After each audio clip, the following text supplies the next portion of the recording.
मित्रों, कई बार रास्ते में हमें कुछ ऐसी वस्तुएं दिखाई देती हैं जिन्हें किसी भी परिस्थिति में हमें लांघना नहीं चाहिए। अगर जाने अनजाने में हमसे ऐसी भूल हो जाए तो ये वस्तुएं हमें शारीरिक तथा मानसिक दोनों ही प्रकार से परेशानियों में डाल देते हैं तथा कई बार यह हमारी मृत्यु का कारण भी बनते हैं। तो आइए विस्तार से जानते हैं कि आखिर वे 7 प्रकार की नकारात्मक वस्तुएं कौन कौन सी हैं जो यदि आपको रास्ते में दिख जाए तो आपको अपना रास्ता बदल लेना चाहिए। नमस्कार मित्रों, एक बार फिर से आपका हमारे YouTube चैनल सनातन टेल्स में स्वागत है। मित्रों, कभी कभी हमें रास्ते में किसी के स्नान करने के बाद फैला हुआ पानी दिखाई देता है।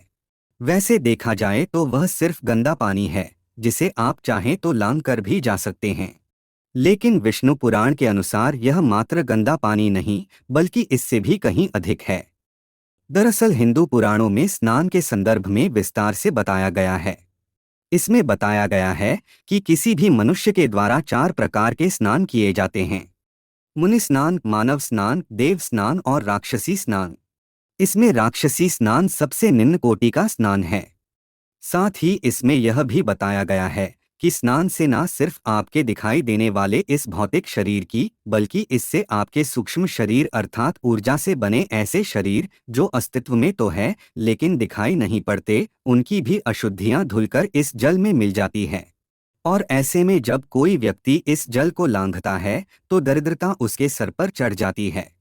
फलस्वरूप वह व्यक्ति कष्ट भोगता है। इसलिए मित्रों, यदि आपको कहीं ऐसा पानी दिखे तो अपने भले के लिए आप इसे लांघने से बचिएगा। अब बात करते हैं दूसरी प्रकार की अशुद्धि की। मित्रों, कई बार सड़क पर हमें मृत प्राणियों की अस्थियां दिखाई पड़ती है। आमतौर पर ये अस्थियां उन दुर्भाग्यशाली जानवरों की होती है जो सड़क दुर्घटना में मारे जाते हैं। इन शवों के संदर्भ में विष्णु पुराण में वर्णन है कि किसी भी मनुष्य को कभी भूलकर भी उन अस्थियों को ना तो लांघना चाहिए और ना ही कभी इनके बहुत करीब से गुजरना चाहिए। और यदि ऐसा हो जाए तो तुरंत ही स्नान कर लेना चाहिए, क्योंकि हिंदू शास्त्रों में बताया गया है कि शव अथवा शव के अवशेष जैसे अस्थियां इत्यादि के आसपास नकारात्मक शक्तियां का वास होता है, फिर चाहे वह शव किसी जानवर का ही क्यों ना हो। अतः ऐसे में यदि कोई मनुष्य इनके संपर्क में आता है तो इससे उसकी पवित्रता तो नष्ट हो ही जाती है, साथ ही उसे विभिन्न प्रकार की परेशानियों से जूझना पड़ सकता है। इसलिए जितना हो सके आप इन सब नकारात्मकता से बचकर रहिएगा। तीसरी अशुभ वस्तु बाल है। कहने को तो बाल बड़ी साधारण सी चीज है, लेकिन हिंदू धर्म में बालों को बड़ा ही अशुभ माना जाता है। बालों के संदर्भ में एक बार भीष्म पितामह ने अर्जुन से कहा था, यदि कभी भोजन में बाल आ जाए तो भूलकर भी उस भोजन को ग्रहण न करना, क्योंकि फिर उस भोजन पर पिशाचों का अधिकार हो जाता है। इस प्रकार यह भी माना जाता है कि बाल किसी भी मनुष्य के सिर पर भार के समान है। अतः जब कोई व्यक्ति अपने बालों का त्याग करता है तो न केवल अपने बालों को उतारता है बल्कि बालों के साथ साथ वह अपने उन नकारात्मक विचारों का भी त्याग कर देता है जो कहीं न कहीं उसके कष्टदायक जीवन का कारण बनते थे। और इसी वजह से मौत, मैयत अथवा जीवन की नई शुरुआत जैसे शुभ अशुभ अवसरों पर मुंडन करवाया जाता है। अतः मित्रों, किसी भी व्यक्ति को किसी के कटे हुए बालों को लांघना नहीं चाहिए, अन्यथा बालों का त्याग करने वाले का भार उसे लांघने वालों के सर चढ़ जाएगा।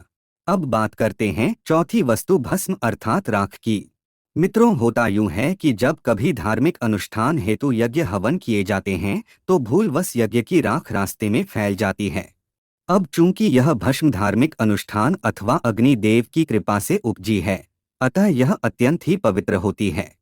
ऐसे में यदि कोई व्यक्ति जाने अनजाने में इसे लांघता है अथवा इस पर पैर रख देता है तो वह पाप का भागी हो जाता है और फिर वह अपने जीवन में कष्ट पाता है। हालांकि यह बात सिर्फ हवन की राख पर नहीं अपितु हर सजीव निर्जीव वस्तु जैसे भोजन, पानी अथवा पूजा पाठ में इस्तेमाल किए जाने वाली तमाम वस्तुओं पर लागू होती है। अतः आप ऐसी गलती करने से बचें। इसी प्रकार से मित्रों, पांचवी वस्तु की बात करें तो इसमें हमें कभी उस रास्ते से नहीं गुजरना चाहिए जिस रास्ते पर कांटे हो। दरअसल मार्गों में कांटे आना या कांटों से भरे मार्ग पर चलना दुर्भाग्य का प्रतीक है। माना जाता है कि जब कोई व्यक्ति ऐसा करता है तो उसे कांटे चुभने का खतरा तो रहता ही है, साथ ही यह कांटे उसके दुर्भाग्य में भी बढ़ोतरी कर देते हैं। और उस व्यक्ति को अपने जीवन में नित नए संघर्षों से जूझना पड़ता है। अब बात करते हैं छठी वस्तु की। हमें भूलकर भी उन वस्तुओं को नहीं लांघना चाहिए जिनका प्रयोग तंत्र क्रिया में किया गया हो। मित्रों, कई बार तांत्रिक जन किसी प्रकार की नकारात्मक शक्ति को संतुष्ट करने हेतु सुनसान सड़क अथवा चौराहों पर उसी भूत प्रेत के द्वारा बताई गई वस्तु जैसे मिठाई, मांस, अंडे, पान का बीड़ा, लौंग, पूरा कपड़ा, नींबू या कोई और नई वस्तु रख देते हैं ताकि वह नकारात्मक शक्ति आकर उन वस्तुओं को ग्रहण कर सके। किंतु ऐसे में यदि भूलवश आप उस वस्तु को उसके आने से पहले ही लांघ देते हैं, इससे वह नकारात्मक शक्ति रुष्ट हो जाती है और फिर वह आपका अहित करने के लिए आपके पीछे लग जाती है। आम बोलचाल की भाषा में इसे प्रेत बाधा कहते हैं। अतः मित्रों, यदि आपको रास्ते में कोई ऐसी वस्तु दिखाई पड़े तो बेहतर होगा कि आप इसे लांघने के बजाय इससे बचकर निकल जाएं। यदि संभव हो तो आप अपना रास्ता ही बदल दें। अब जानते हैं आखिरी और सातवीं वस्तु की। दरअसल में मित्रों, यह वस्तुएं नहीं अपितु वह गंदगी है जिन्हें हम में से ही कुछ मूर्ख लोग करते हैं।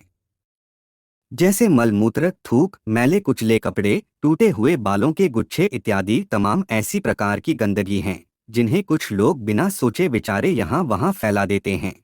ऐसे में मित्रों, वातावरण में उपस्थित कई तरह की नकारात्मक शक्तियाँ इस प्रकार की गंदगी की ओर आकर्षित होती है और जो व्यक्ति अपने पैरों से इन्हें लांघ देता है या कुचल देता है, परिणाम स्वरूप वह व्यक्ति पेट अथवा सिर के दर्द से पीड़ित हो जाता है। तो मित्रों, यह थे ऐसे 7 प्रकार की वस्तुएं जिन्हें आपको किसी भी हालत में लांघना नहीं चाहिए, अन्यथा यह चीजें आपकी पवित्रता और शांति को नष्ट करेंगी ही, बल्कि कभी कभी यह आपकी मृत्यु का कारण भी बन सकती हैं। तो मित्रों, उम्मीद करते हैं यह जानकारी आपको जरूर अच्छी लगी होगी। ऐसे और भी वीडियो देखने के लिए अभी सब्सक्राइब करें सनातन टेल्स चैनल को और वीडियो में अंत तक बने रहने के लिए आप सभी का बहुत बहुत धन्यवाद। जय सिया राम।